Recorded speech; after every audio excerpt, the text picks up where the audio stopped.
Hi everyone, welcome to another Nature Walks video. You join me today on my own little local patch. I'm just sort of walking along this country lane. I'm currently sat on the ground because what I want to show you, I noticed sat on the ground in front of me. So it's just down here. Can you see that rather large caterpillar? Just to give you an idea of scale, there's my finger. I'm going to be very careful though, because these big caterpillars are almost always hairy, to sort of put off the birds from eating them, and that's because those hairs are incredibly irritable, and so if you got them on your finger, or heavens forbid you got it in your mouth or your eye, you would be in a lot of pain. So I'm not keen to do that, so I'm going to stay away. But this one is a really beautiful caterpillar. This is the caterpillar of the oak eggar moth. It's a really common caterpillar that you can come across. I'm a bit surprised to find it here, because usually I tend to find them on open heathland. So the fact that it's actually in a countryside lane is a bit of a surprise. But they can survive here. They're perfectly able to be here. Essentially this caterpillar is a bit of a generalist. Although it's called the oak eggar moth, it has absolutely nothing to do with oak. It much prefers open areas rather than woodland.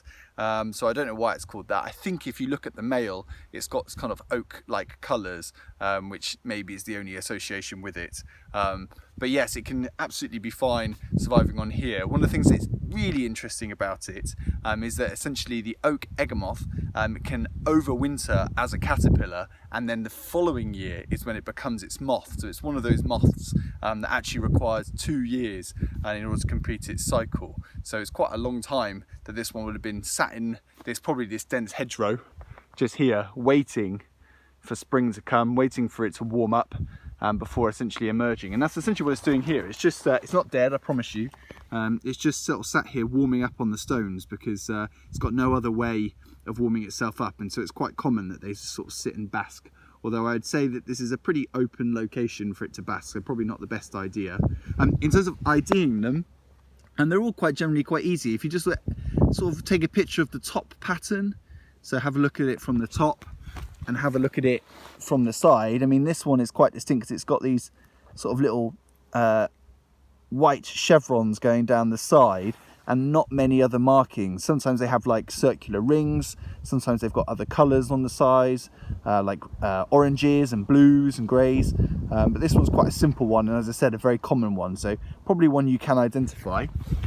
My favourite fact about this moth though is that it's one of the diurnal species, or at least the male is, so you can see this one flying around during the day. Again, it's one of the largest moths, so have a look for it. It's rather beautiful, but the male flies around in the day, essentially leaving a pheromone trail, and that pheromone trail will lead to where that male is going to spend the night, and then the females, which are nocturnal, will follow those trails to the male that they want to essentially breed with, which I think is really cool. I mean, I don't know why they do it. I don't know why they have this sort of split strategy, why the males can't fly around with the females at the same time.